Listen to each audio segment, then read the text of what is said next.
Media है, और media का सबसे पहला काम है पता चलना चाहिए कि प्रिंसिपल्स ऑफ लॉ क्या हैं। हमारा संविधान जो है जिसमें प्रियम्बल है, preamble is called the heart and soul of the constitution. और कॉन्स्टिट्यूशन क्या है? We the people of India. हमने अपने आप को कुछ राइट्स, ड्यूटीज, सब कुछ दिया है, वो उसमें मेंशन। और अगर कोई उसको अमेंड करना चाहता है over the period of years, ये है कि आप अमेंडमेंट्स ला सकते हो, मॉडिफिकेशंस ला सकते हो, लेकिन जो basic salient features of the constitution आपकी पार्लियामेंट भी नहीं अमेंड कर सकती, क्योंकि पार्लियामेंट किसकी है? हमारी है। हम इलेक्ट करके लोगों को भेजते हैं, they are our mouthpieces. So that is one thing I want to say. Second is, हम जो कानून बनाते हैं, जो कानून मतलब कॉन्स्टिट्यूशन से इमिनेट करता है, पार्लियामेंट पास करती है, मतलब हमने पास किया। That is the basic primary source of law. Courts क्या करती हैं? उसी कानून को इंटरप्रेट करती है, उससे ज्यादा नहीं। तो अगर कानून कुछ कह रहा है और अगर कुछ जजमेंट्स का कुछ कहते हैं, तो उसका मतलब ये नहीं है कि कोर्ट की ने एक अलग जजमेंट बना दी। ये राइट सिर्फ सुप्रीम कोर्ट को right declare by the Supreme court है आर्टिकल 141 में। अगर किसी मुद्दे के ऊपर कानून नहीं है, जैसे विशाखा में सबसे पहले जब लॉ बना था, तो prevention of protection of women at work place का कोई कॉन्सेप्ट नहीं था, हमारी कंट्री में कोई लॉ नहीं था, तो सुप्रीम कोर्ट ने गाइडलाइंस लेकर कर दी, तब बात बनी। लेकिन एनिमल लॉज तो है, तो हम बार बार सुप्रीम कोर्ट की जजमेंट्स को इंटरप्रेट क्यों करते हैं?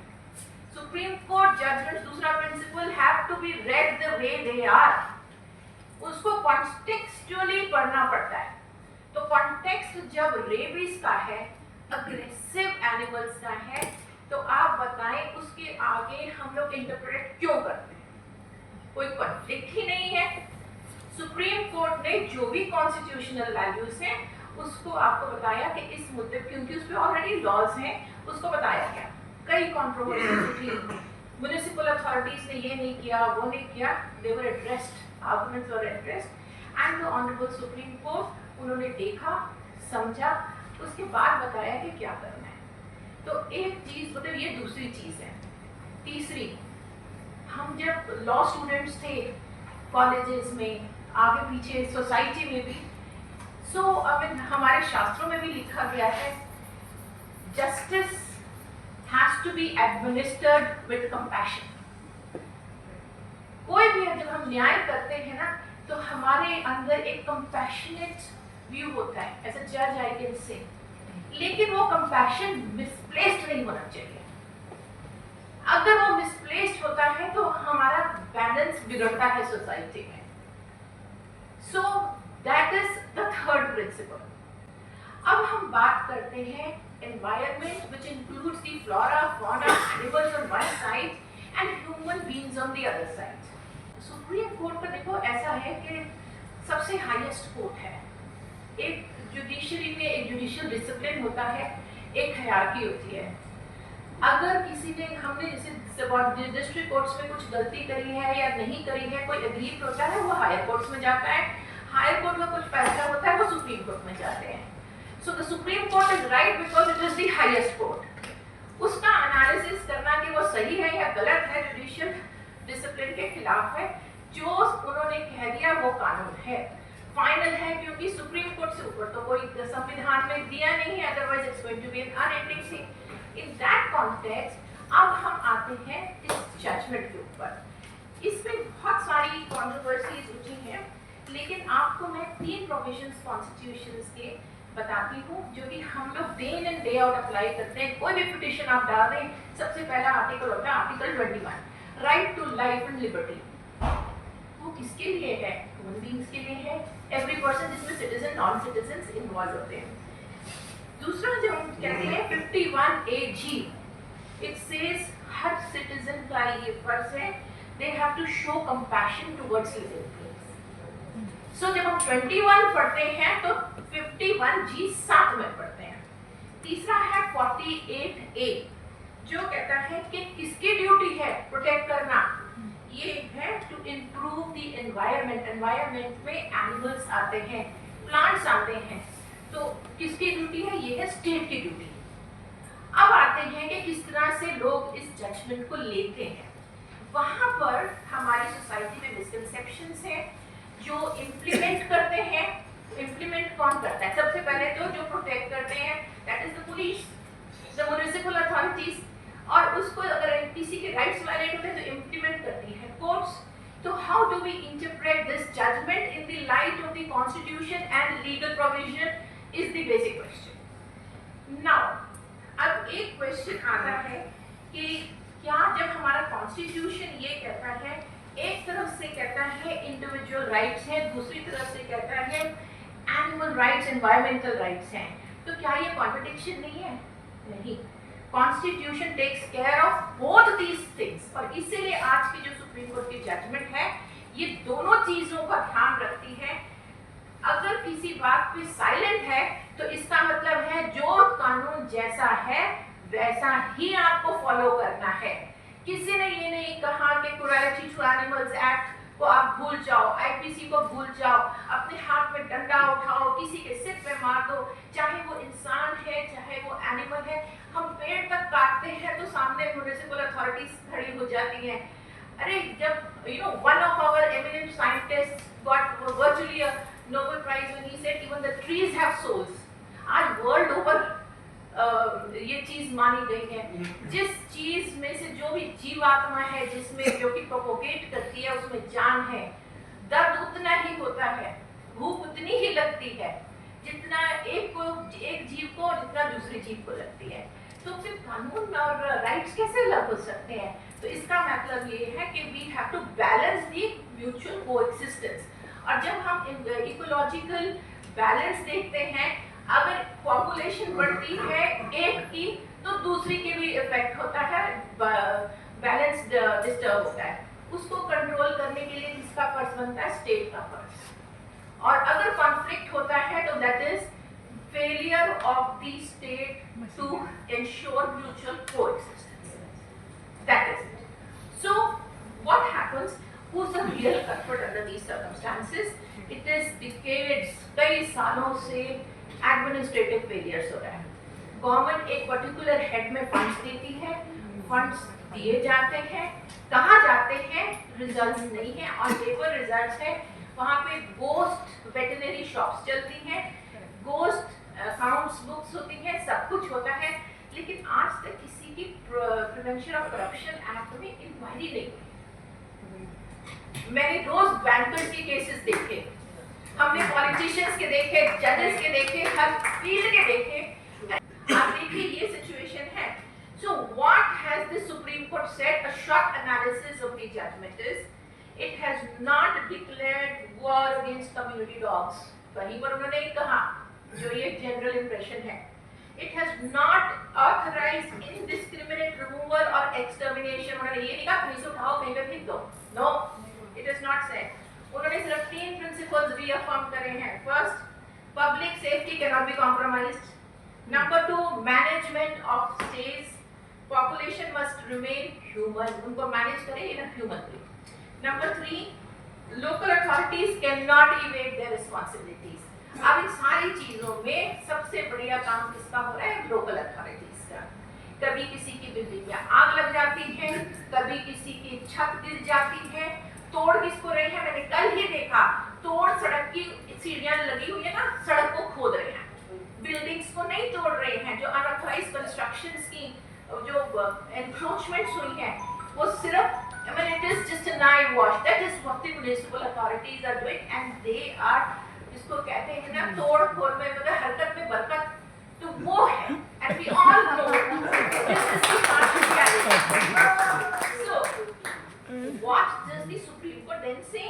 It says it has emphasized upon sensitive public places like hospitals, schools, airports, transport hubs, they require special protection. Protection कैसे करनी है नहीं बताया, अब वो कैसे करनी है हम आपको बताएंगे। At the same time उन्होंने ये भी कहा, it has reaffirmed that all interventions must remain consistent with the Prevention of Cruelty Act. ये बात कहीं नहीं आती। Supreme Court has given a judgment, but it does not say कि prevention of cruelty तरह से इनह्यूमन ट्रीटमेंट करें। आपका काम है सिर्फ आप रिपोर्टिंग करेंगे। यू विल एक कन्फाइन करिए एनिमल को जो एग्रेसिव बिहेवियर दिखा रहा है, या रेबिड आपको सस्पेक्टेड रेबिड डॉग लगता है, वो पहले भी ऐसा था। And rabies is not only with the dogs, it is with the monkeys, it is with the cats, mammals, rats के आपको एक लाइव एग्जांपल हम देते हैं। In Gujarat, this was somewhere in 90s, there was this area, वहाँ की government ने सारे mass culling of dogs हो गया। And what happened? Plague. Surat. It is a classic example of an ecological imbalance. आप एक चीज जो आपको पसंद नहीं है उसको हटा देते हैं कि हमने तो सड़कें साफ कर दी। I mean, हमारे रिप्रेजेंटेटिव्स टीवी पे बैठ के बोलते हैं, देखा, it became a political agenda. हमने आपको प्रॉमिस किया था, हमने सड़कें साफ कर दी। क्या साफ करी? कचरा तो कहीं ना वहीं पड़ा हुआ है। डिजीज आज भी है। सिर्फ एक एनिमल जो कि कुछ वोट बैंक को not liking it, so they have removed so many these cattle for roaming, दूध निकालते हैं, बाहर फेंक देते हैं। I mean, I can deal with so many things. It's no doubt it is an issue, but what is the source? How is it created? It is our creation, human beings' creation. So why should a voiceless animal suffer? So we have to hit at the root, and the Supreme Court doesn't say so. It has to be human. Every step that we take has to be human. So, in other words, I can say, human safety is not negotiation, but animal welfare is equally not negotiable. This has been emphasized by the Supreme Court. Supreme Court के judgment को misread किया जाता है, जो गलत है। हम interpretation नहीं करते, we read the way it is. What we are concerned with आज, vigilantism. कोई भी उठता है कि यहाँ पर ये कुत्ता है, ये एग्रेसिव है, सुप्रीम कोर्ट ने कह दिया, डिफाइन कर दिया, ये एग्रेसिव डॉग है, इसको उठाओ, इसको हम मारेंगे। इनको पावर किसने देगी? कहाँ से आई power? Power at all. Anytime anything is noticed which is against the law, so many videos are doing the rounds. Why are the cases not being registered? Why? And जो लोग compassion, this is a constitutional right. They are the ones, अगर हम किसी को भी भूख से, तो एक भिखारी भी पीछे पड़ जाता है। जब आप रेड लाइट पे देखते हैं, you have the small kids who are hungry, so they scratch the, शीशे स्क्रैच करते हैं, स्क्रैचिंग करते हैं। भूख से तो कोई भी एग्रेसिव हो सकता है। The moment any animal which is being fed आराम से सो रहे होते हैं, कोई एग्रेसिव, which means कि aggression is a medical issue, a mental health issue.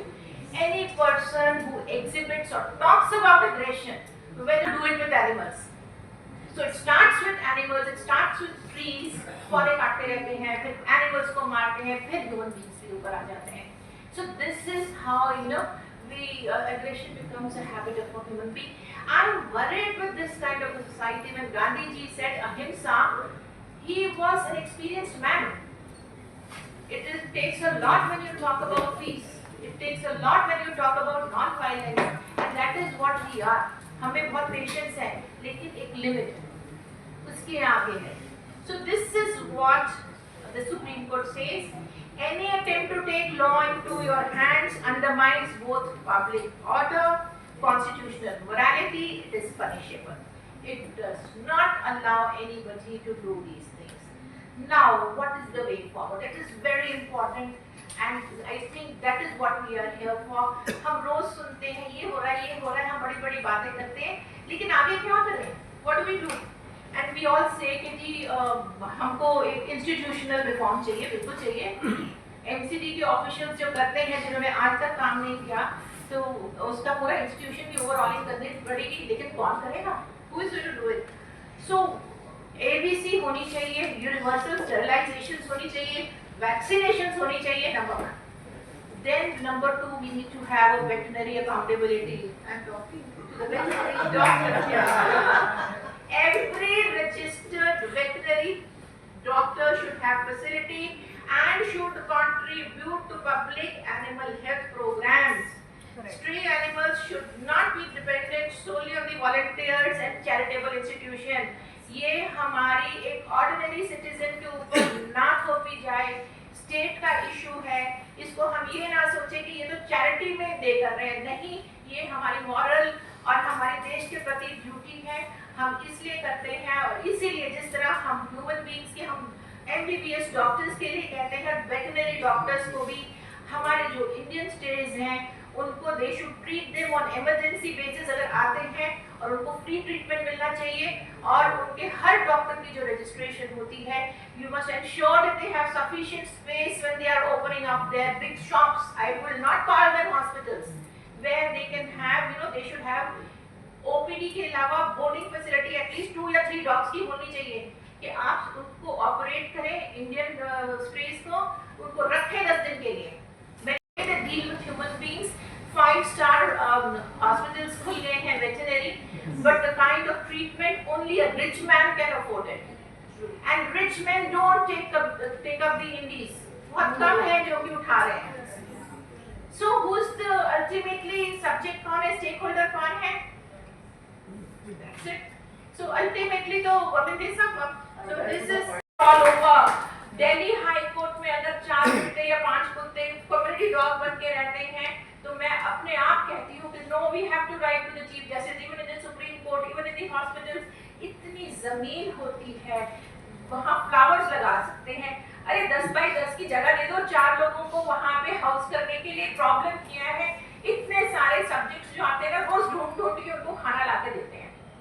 So that is the way it has to be done. So many educational institutions have done it already. All over the country, you know, it's a problem is with the metropolitan cities. I can tell you, you know, when you go to the mountains, Nepal में there is a festival where कुकुर विहार, भाई कुकुर तो आजकल बड़ा cockroach कुकुर कुछ मिलते हैं। So you know, इनका बोल वाला है। So if we start a कुकुर movement, no, वो भी कॉकरोच मूवमेंट की तरह बहुत सक्सेसफुल हो जाएगी। So you know, in the mountains, why they literally worship the dogs? जैसे 4 बजते हैं, जो सामने स्प्रे होता है वो अंदर कर लेते हैं। इसलिए करते हैं, it's a mutual coexistence। वहाँ बाघ आ जाते हैं, जंगली सुअर आता है, जंगली भैंसा आ जाता है। So they don't, and forest people are not there to protect them. So it's the dogs who bark and tell them कि बाहर कुछ गड़बड़ है। And you know, they are very fond of the flesh of a dog. So they need to be protected. So it's a mutual coexistence. And even in India, except for the northeast where the flesh is relished as one of the eatables, in entire northern India, whether it is Uttarakhand or Himachal or even Ladakh and all, if you are having a dog, you know, and stray dogs ka, you find them actually mote healthy hai, and there is no problem. ये problem कहाँ है? ये problem हम लोगों की है। In these cities, you know, where they have become, अब हमको, you know, we have that thing कि अगर हमने कुछ ना कुछ तो करना ही है, और कुछ नहीं है तो हमारा जोर ना एक बेजुबान के ऊपर चढ़ जाता है। घर से कहीं लड़ झगड़ के आएंगे, जो सामने आएगा उसको मार दो, मार दो। This is where they suffer. So that I think the latest Ratan Tata model is an ideal model. It has to be promoted. All the institutions, particularly the private institutions, इतना पैसा एजुकेशनल इंस्टीट्यूशंस लेती हैं, इतने doctors इतना वो करते हैं, इतनी जगह जमीन होती है, तो क्या हम एक छोटी सी जगह इनके लिए नहीं बना सकते हैं? So that you know they don't roam about. I think that is the answer. Controlled feeding is not the answer. Answer lies in the responsibility of mutual coexistence, the responsibility of the institution and the people who are there in the institution, and they have to be made accountable and supervisory. वो अपना operations कराएं। आप किसी citizen को कहो कि जी आपकी responsibility, अगर आप जॉब करोगे, नहीं, सिटीजन की रिस्पॉन्सिबिलिटी नहीं है। हमारा काम है कंपैशनेटली डील करना और उसको खाना देना, उसका ध्यान रखना। अगर कोई किसी को मारेगा, एक बच्चे को भी मारोगे ना, तो वो पेरेंट्स को आंख दिखा देता है। You take a mobile out of a child's hand, you see the aggression in the children nowadays. It's become a major, you know, health issue. Psychiatrists school में सेशंस देने लग गए हैं, तो ये बात, you know, समझने वाली बात है। So and it was unconditional love. Yes, and it is unconditional. भूख है, खाना मिले। इस तरह के नेशनल ब्रीड ट्राइब्यूनल बनी है। Our demand should be to have a national animal tribunal. यही इसका है। This is the way forward. Animal Cruelty Act, violation of law of animals, supervisory, lack of supervisory supervision and the dereliction of duties of those who are responsible, complaints against veterinary and the institutions, all of them should be dealt with by a tribunal who should have one judicial member and one specialized member who has to be an eminent veterinary or an expert, anybody who's well versed with these subjects, so that you have a technical expert and an expert who's a judicial member along with a psychiatrist. That is it. इस तरह से national animal tribunal की demand रखी जाए. I would say that this is the only way. Why? Because क्यों एक tribunal में speedy trial होती है केसेस की. यहाँ नहीं कि चार्जशीट आएगी 2 साल में, उसके बाद प्लीड गिल्टी और वो बेचारा जो बच्चा मर गया और जिसको मार दिया गया उसका कुछ नहीं, और पैसे देते हैं लोग, कंपाउंडिंग कराते हैं, पैसे देते हैं कोर्टों में. ये होता है. That is what it will enforce the accountability of the municipal authorities. Then monitoring of the implementation of the ABC program. कौन मॉनिटर करेगा? हम कह तो देते हैं कि मॉनिटर करो. So we need an authority. तो NAT को बनाओ, NAT बनाओ. It will address the cruelty to animals. Then develop a scientific informed jurisprudence. International level पे जो informed jurisprudence है वो NAT में लेके आइए. And most importantly, it replaces an emotional confrontation with evidence-based solutions. आप जब ट्राइब्यूनल में जाते हैं वहाँ आपकी गवाहियाँ नहीं होती हैं, बहुत कम होती हैं. कोर्ट में जाएंगे और कहेंगे गवाह लेकर आओ, एविडेंस लेके आओ. Tribunals have the jurisdiction where they can monitor and create their own mechanisms where you can give instant justice. So that is one of the things I would suggest. That is the only way forward. I think if we can do that, our 70% of our issues